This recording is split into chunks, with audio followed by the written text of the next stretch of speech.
Assalamualaikum warahmatullahi wabarakatuh. Apa kabar pemirsa Banjar TV? Semoga selalu dalam keadaan sehat dan tetap mematuhi protokol kesehatan. Ya pemirsa, seperti biasa menemani akhir pekan Anda, Lintas Banua Sepekan hadir minggu ini dengan beragam informasi pilihan dan ragam peristiwa yang akan kami hadirkan selama 60 menit ke depan. Di edisi Minggu 14 Februari 2021. Bersama saya Lina Stalina, segera kita ikuti Lintas Banua Sepekan selengkapnya.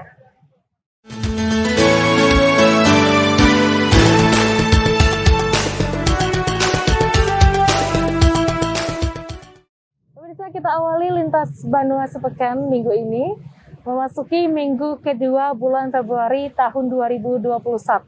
Sejumlah kawasan di Kabupaten Banjar masih terendam banjir dengan ketinggian yang bervariasi. Data yang dihimpun BPBD Banjar, ada 56 desa di 5 kecamatan masih terdampak. Sementara itu, pemirsa, percepat pemulihan pasca banjir, Komisi 4 DPRD Kalsel bertandang ke Kementerian Sosial Republik Indonesia untuk kembali melakukan komunikasi lantaran masih banyak warga Kalsel yang rumahnya terendam, sehingga masih perlu uluran tangan dari pemerintah pusat. Berikut informasinya kami hadirkan untuk Anda.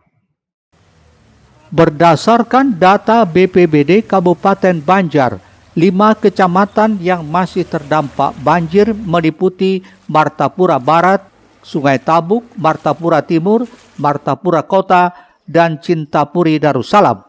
Sementara itu, jumlah pengungsi sampai dengan minggu lalu 1.534 jiwa dan sampai saat ini penanganannya masih berjalan, terutama pemberian bantuan sembako dari BPBD Banjar.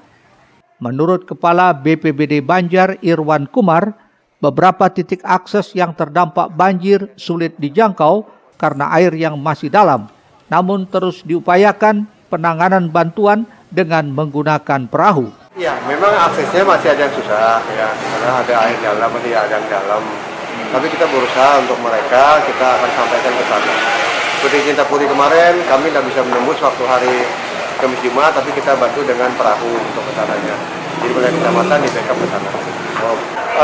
Memang bervariasi ya, untuk ketinggian air bervariasi. Yang daerah yang mana mungkin ada di sekitar masih 80 cm, ada yang 1 meter, ada yang di bawah itu. Jadi bervariasi. Di Martapura Timur ada yang di bawah lutut masih. Jadi mereka rata masih ada. Tapi mereka alhamdulillah sekarang sudah ada yang banyak balik ke rumah.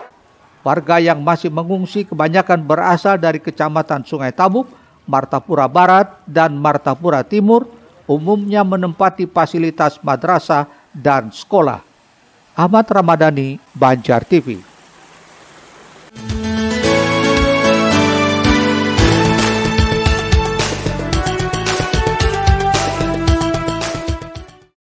DPRD Kalsel melalui Komisi 4 membidangi kesejahteraan masyarakat Kamis 11 Februari bertandang ke Kementerian Sosial Republik Indonesia di Jakarta. Kunjungan dalam rangka mengkomunikasikan percepatan pemulihan pasca banjir yang melanda sebagian besar wilayah Kalimantan Selatan.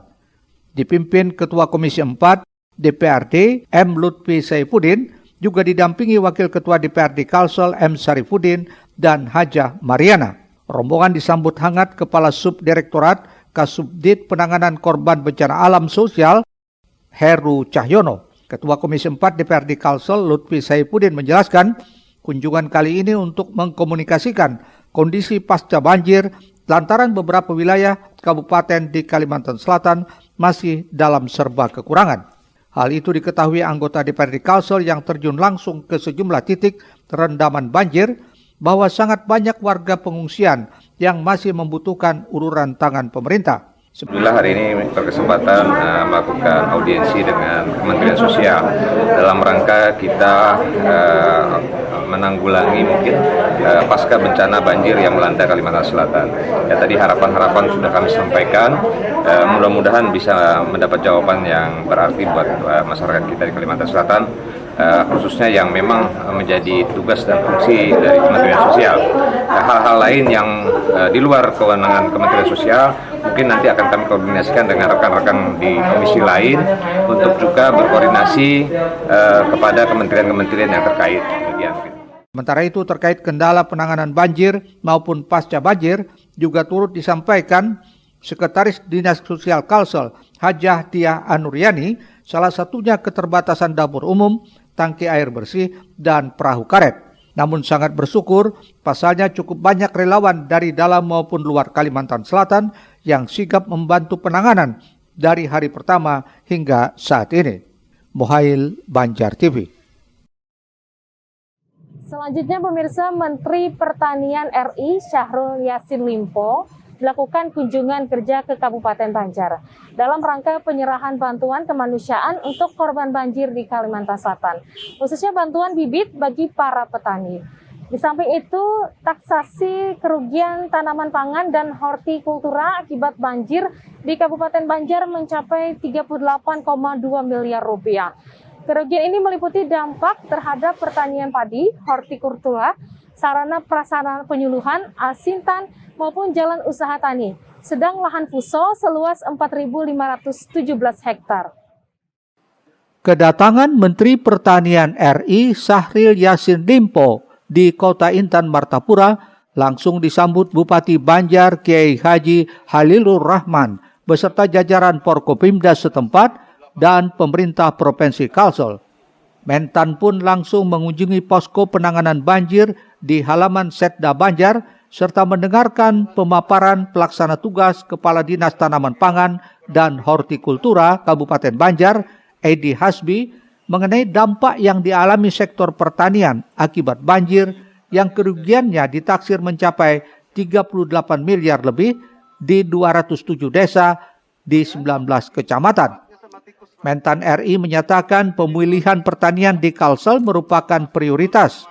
Untuk itu Kementerian Pertanian menyiapkan 3 agenda, yakni tanggap darurat, temporary, dan permanen.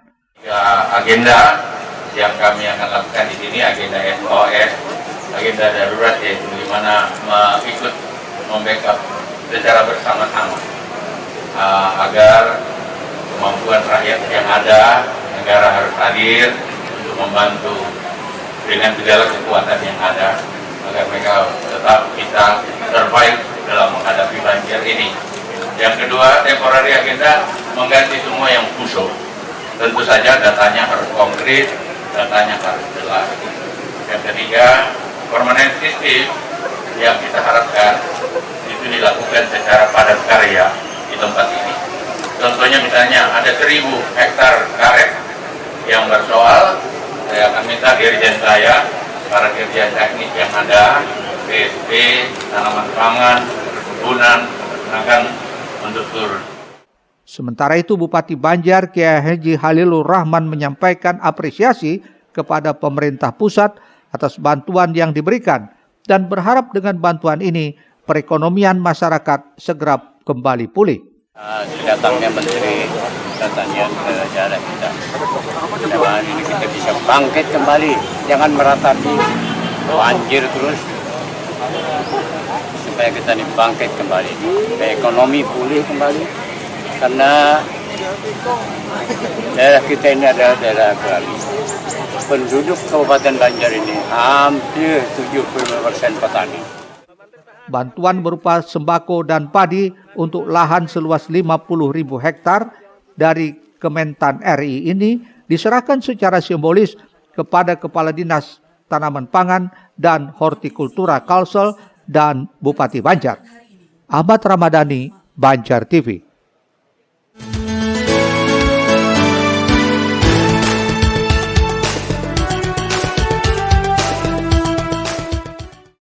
Sebagai salah satu lumbung padi di Kalimantan Selatan, bencana banjir yang merendam hampir seluruh kecamatan di Kabupaten Banjar membawa dampak besar dan memukul sektor unggulan tersebut karena tak sedikit padi milik petani menjadi rusak.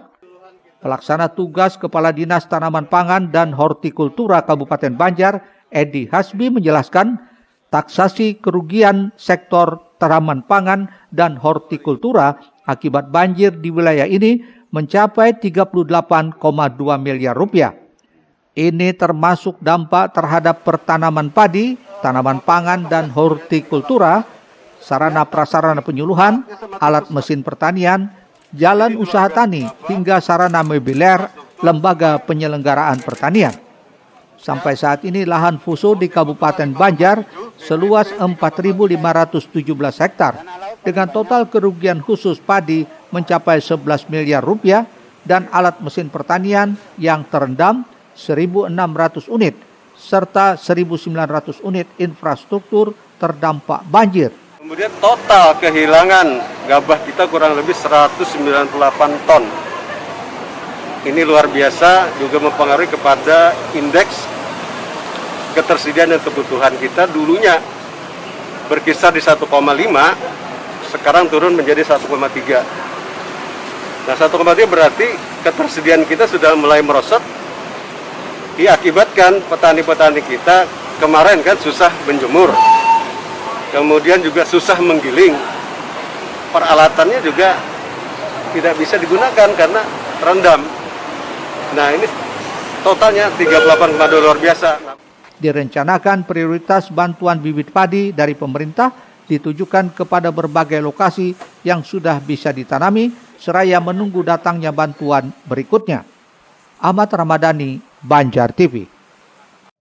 Ya pemirsa, menyikapi keluhan petani di Kabupaten Banjar yang mengalami kerugian cukup besar akibat padi terendam banjir, DPRD Kabupaten Banjar mengupayakan mengadakan revisi APBD. Fokus ke sektor pertanian. Pasalnya 18% ekonomi Kabupaten Banjar didukung oleh sektor pertanian. Sektor pertanian menjadi salah satu yang terdampak cukup parah saat terjadinya bencana banjir belum lama tadi di Kabupaten Banjar. Ratusan petani di Kecamatan Martapura Timur dan Martapura Barat mengalami kerugian jutaan rupiah karena padi yang telah dipanen rusak terendam banjir. Menanggapi hal tersebut, Ketua DPRD Banjar M. Rofiki berjanji akan mengupayakan adanya celah hukum untuk merevisi APBD agar fokus ke sektor pertanian. Apalagi 18% ekonomi Kabupaten Banjar didukung oleh sektor pertanian. Kami mengusahakan apakah ada celah hukum buat kita untuk merevisi APBD. Kalau memang ada celah hukum untuk itu, maka kita akan fokuskan dulu ke sektor pertanian. Karena dari data BPS itu 18% ekonomi Kabupaten Banjar ini disokong oleh sektor pertanian tadi. Nah, kalau yang 18% ini ketika banjir dan paling terdampak tidak dibantu, maka kita yakin akan berpengaruh ke depannya. Seperti diberitakan sebelumnya, petani di kawasan yang terdampak banjir mengeluh dan merugi karena padi yang telah terendam tidak laku dijual di pasaran. Ahmad Ramadhani, Banjar TV. Pemirsa jangan kemana-mana, usai jeda kami hadirkan Satgas Normalisasi Sungai Kota Banjarmasin, mulai pembongkaran dari kawasan kilometer 6. Tetaplah bersama kami di Lintas Banua.